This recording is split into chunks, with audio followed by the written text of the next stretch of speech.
안녕하세요, 브래드입니다. 제과기능사 필기시험 기출문제 30문제 오늘 함께 하도록 하겠습니다. 식품위생법상 식품위생의 대상이 아닌 것은 1번 식품, 2번 식품 첨가물, 3번 조리방법, 4번 기구와 용기 포장. 여러분 뭐라고 생각하시나요? 그렇죠, 정답은 3번입니다. 식품위생의 조리방법은 포함되지 않습니다. 2번 부패 미생물이 번식할 수 있는 최저의 수분 활성도의 크기에 대한 순서가 맞는 것은 세균, 곰팡이, 효모, 세균, 효모, 곰팡이, 효모, 곰팡이, 세균, 효모, 세균, 곰팡이. 이런 것은 뭐 어쩔 수 없습니다. 외우셔야죠.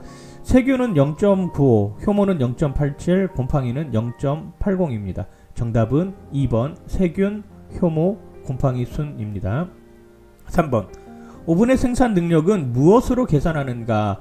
1번 소모되는 전력량, 2번 오븐의 높이, 3번 오븐의 단열 정도, 4번 오븐 내 매입 철판수. 자, 정답은 4번이죠. 오븐의 제품 생산 능력은 오븐 내 매입 철판수로 계산을 합니다. 즉 빵을 한 번에 몇 개 정도 만들 수 있느냐에 따라서 그 생산 능력이 달라지는 것이죠. 4번 과실이 익어감에 따라 어떤 효소의 작용에 의해 수용성 펙틴이 생성되는가? 펙틴 리가제, 아밀라제, 프로토펙틴 가수분해 효소, 프로멜린. 여러분들이 만약에 정답을 찍으시면 무엇을 찍겠습니까?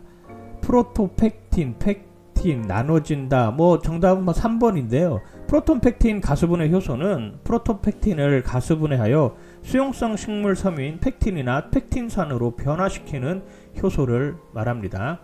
다음 중 지방의 분해 효소는 뭐 이런 것도 외워야 되는 것인데요. 정답은 리파아제입니다.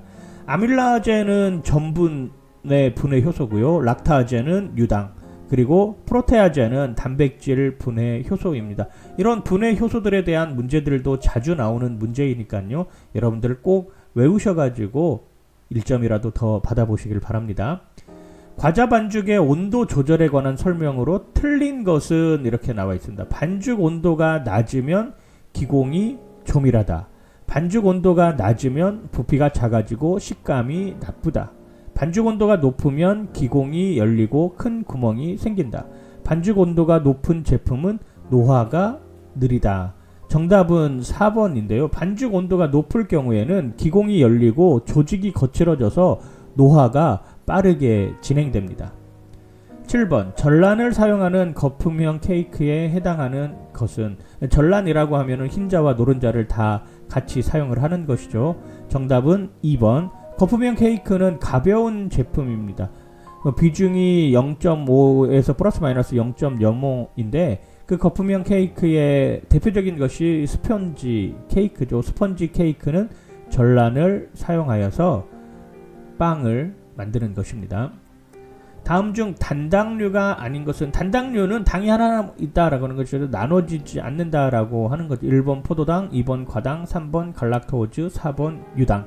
정답은 4번입니다. 유당은 락타아제에 의해서 포도당과 갈락토스로 분해가 되는 것이죠. 즉 포도당과 갈락토스는 단당류이고 유당은 이당류라고 할 수 있습니다. 9번 상대적 감미도가 가장 높은 것은 1번 과당, 2번 전화당, 3번 설탕, 4번 포도당. 정답은 1번입니다. 과당은 175, 전화당은 130, 설탕이 100. 그래서 상대적 감미도의 기준이 되는 것은 이렇게 물어보면 설탕이라고 이렇게 표현을 해야 됩니다. 포도당은 75, 메가당 32, 갈락토즈는 20에서 32, 유당은 16. 이 상대적 감미도도 가끔 시험에 나오는 문제이니까요. 꼭 외우시길 바랍니다. 10번 제품의 팽창 형태가 화학적 팽창에 해당하지 않는 것은 1번 와플, 2번 팬케이크, 3번 비스킷, 4번 잉글리시 머핀. 정답은 4번인데요. 잉글리시 머핀은 제빵 제품입니다. 여러분들 맥도날드 가시면은 맥모닝 있죠. 맥모닝. 그게 바로 잉글리시 머핀이에요. 우리가 제과에서 만드는 뭐 초코 머핀 같은 이런 컵 형태로 나오는 것이 아니라 말 그대로 빵처럼 나오는 것입니다. 그래서 잉글리시 머핀은 제빵 제품으로 천연 팽창제인 이스트를 사용하는 팽창 형태입니다. 화학적 팽창제를 이용하여서 반죽을 팽창시키는 방법으로 예로는 뭐 반죽형 케이크나 과일 케이크, 뭐 케이크 도넛, 와플, 뭐 비스켓 등이 포함되어 있습니다.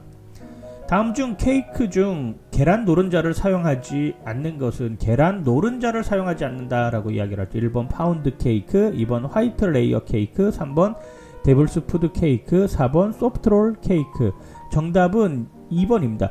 레이어 케이크는 반죽형 케이크입니다. 이 반죽형 케이크인데 이 중에서 화이트 레이어 케이어는 반죽 시 흰자만을 사용하여서 케이크를 만드는 것이다. 반죽 시 흰자만 사용하니까 화이트, 그러니까 노른자를 사용하지 않는다. 이렇게 이해하시면 쉬울 것입니다. 거품을 올린 흰자에 뜨거운 시럽을 첨가하면서 고속으로 믹싱하여 만드는 아이싱은 1번 마시멜로 아이싱, 2번 콤비네이션 아이싱, 3번 초콜릿 아이싱, 4번 로얄 아이싱인데요. 정답은 1번 마시멜로 아이싱입니다. 이 마시멜로 아이싱은 흰자에다가 114도로 끓인 시럽을 넣고 머랭을 젤라틴과 고속으로 믹싱하는 방법을 말합니다. 정답은 1번 마시멜로 아이싱입니다. 13번 일반적으로 강력분으로 만드는 것은 1번 소프트롤 케이크, 2번 스펀지 케이크, 3번 엔젤푸드 케이크, 4번 식빵. 정답을 딱 봐도 뭐 같아요? 정답은 4번이죠. 그렇습니다. 빵은 강력분으로 만들고요. 과자는 박력분으로 만들죠. 14번 파이 롤러를 사용하지 않는 제품은 1번 데니시 페이스트리, 2번 케이크 도넛, 3번 퍼프 페이스트리, 4번 롤 케이크. 파이 롤러는 말하자면 밑에 구멍을 뚫는 거죠. 파이 롤러는 밀대보다 일정한 두께와 간격을 만드는 기계로서 파이를 만들 때 사용하는 것입니다. 그래서 이름이 파이 롤러죠. 롤 케이크는 거품형 반죽으로 부피감이 있어야 하고 또 잼이나 크림을 발라서 말기를 해야 하는 제품이므로 파이 롤러를 사용하지 않습니다. 정답은 롤 케이크입니다. 15번 머랭을 만드는 주요 재료는 뭐 이런 것들은 뭐 금방 맞춰야 되는 문제죠. 1번 달걀 흰자, 2번 전란, 3번 달걀 노른자, 4번 박력분. 정답은 1번 달걀 흰자입니다. 머랭이라고 하는 것은 달걀 흰자에 설탕을 넣어서 거품을 만드는 제품입니다.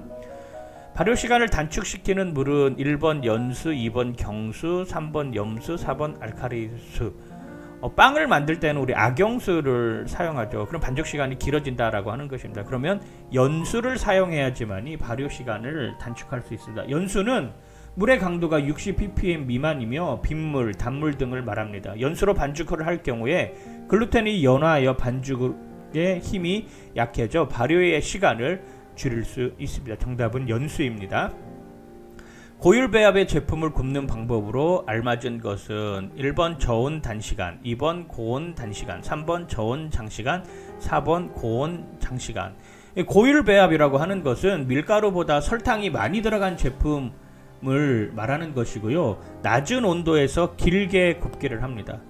반면 저율 배합은 밀가루가 더 많이 들어간 제품인데요. 높은 온도에서 짧게 굽기를 하는 것이죠.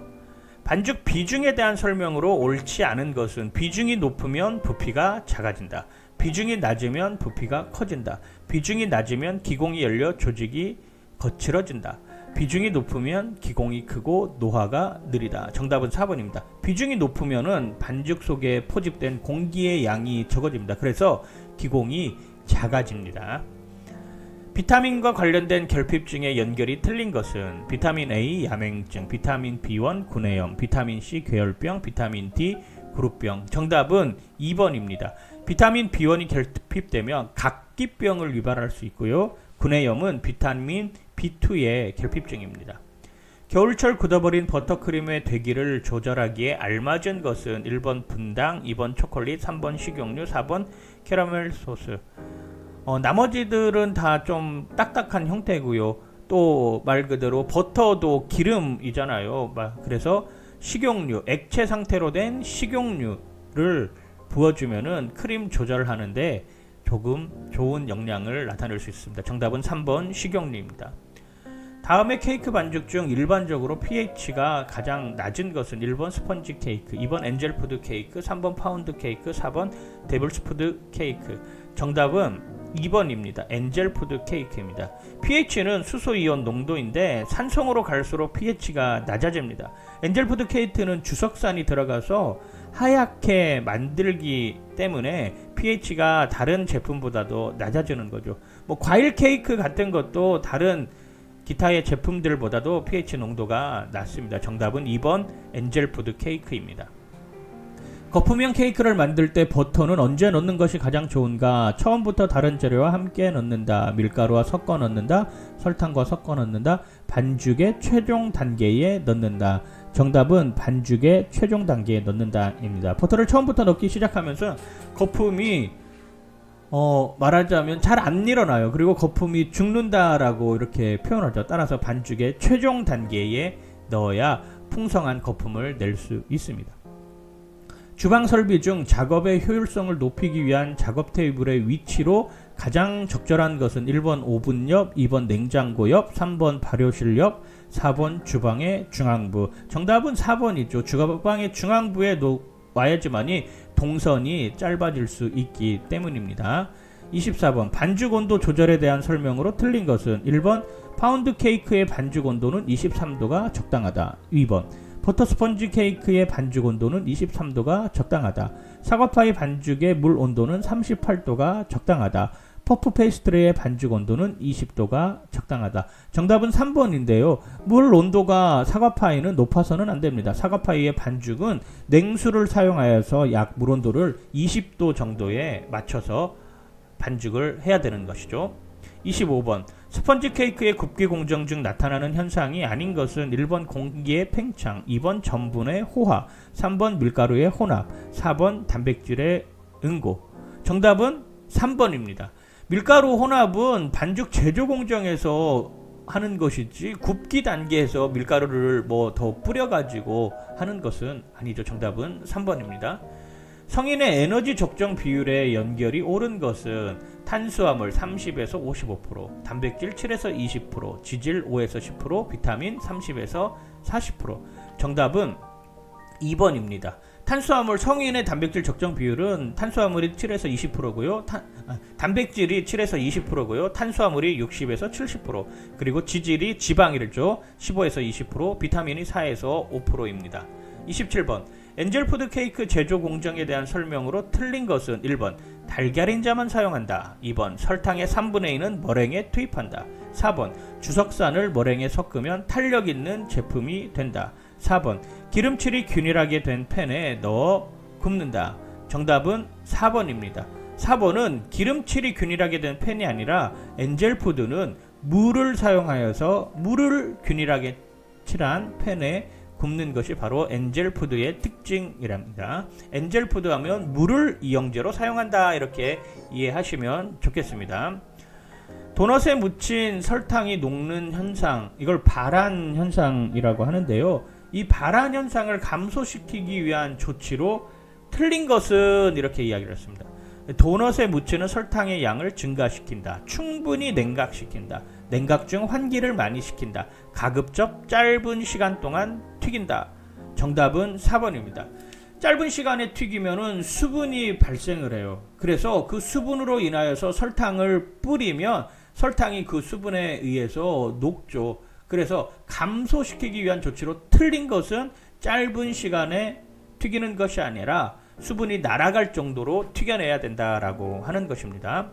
같은 크기의 팬에 각 제품의 비용적에 맞는 반죽을 패닝하였을 경우 반죽량이 가장 무거운 것은 1번 파운드 케이크, 2번 레이어 케이크, 3번 스펀지 케이크, 4번 소프트롤 케이크. 정답은 1번 파운드 케이크입니다. 비중이 높은 반죽형인 파운드 케이크가 다른 제품들보다도 가장 무겁습니다. 효소를 구성하고 있는 주성분은 1번 탄수화물, 2번 지방, 3번 단백질, 4번 비타민. 정답은 단백질입니다. 효소의 주성분은 단백질이죠. 예, 함께 시청해 주셔서 감사하고요. 우리 제과 제빵 시험 보시는 모든 분들 합격하길 간절히 소망합니다. 파이팅!